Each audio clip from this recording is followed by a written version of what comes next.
آپ کو اللہ نے ہم پر فضیلت عطا کی ہے، بے شک یقیناً ہم ہی خطا کار تھے۔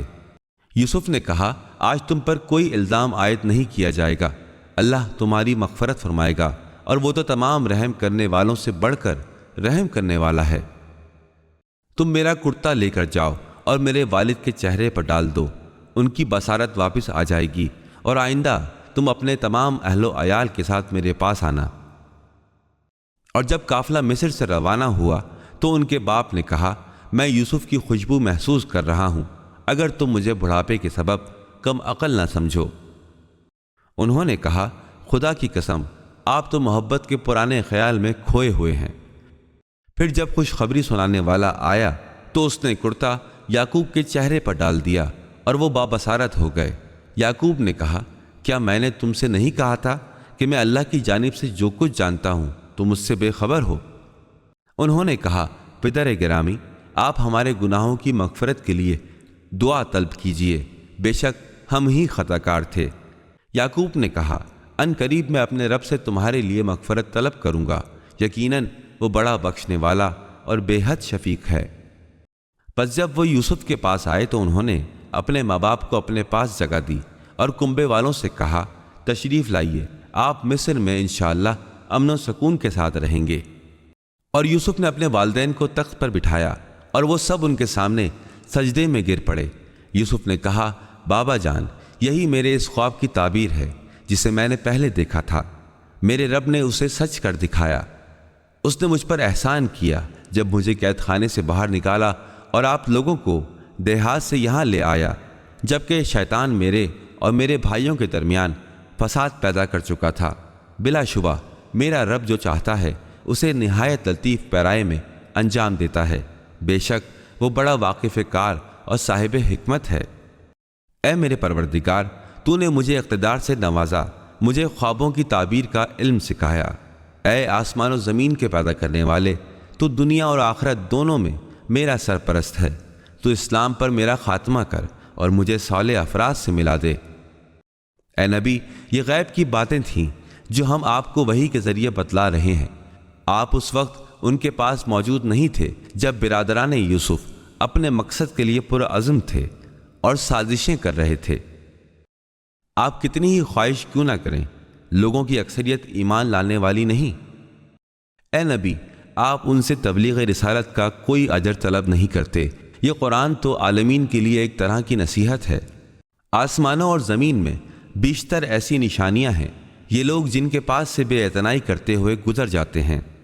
ان میں سے اکثر اللہ پر ایمان لاتے ہیں، مگر اس طرح کہ اس کے ساتھ دوسروں کو شریک ٹھہراتے ہیں۔ کیا یہ لوگ اس بات سے مطمئن ہو گئے کہ ان پر اللہ کا عذاب آ کر چھا جائے، یا ان پر اچانک قیامت آ جائے اور انہیں خبر تک نہ ہو؟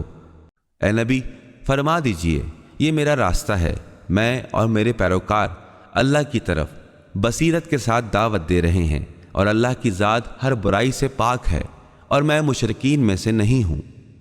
اے محمد، ہم نے آپ سے پہلے جن پیغمبروں کو بھیجا تھا وہ سب رجال مرد تھے جن پر ہم وحی نازل کرتے رہے، وہ انہی بستیوں کے باسی تھے۔ کیا انہوں نے زمین میں سیر نہیں کی کہ وہ دیکھ لیتے کہ ان سے پہلے والے لوگوں کا انجام کیا ہوا، اور آخرت کا گھر صرف صاحبان تقوی کے لیے عمدہ ترین ہے۔ تم عقل سے کام کیوں نہیں لیتے؟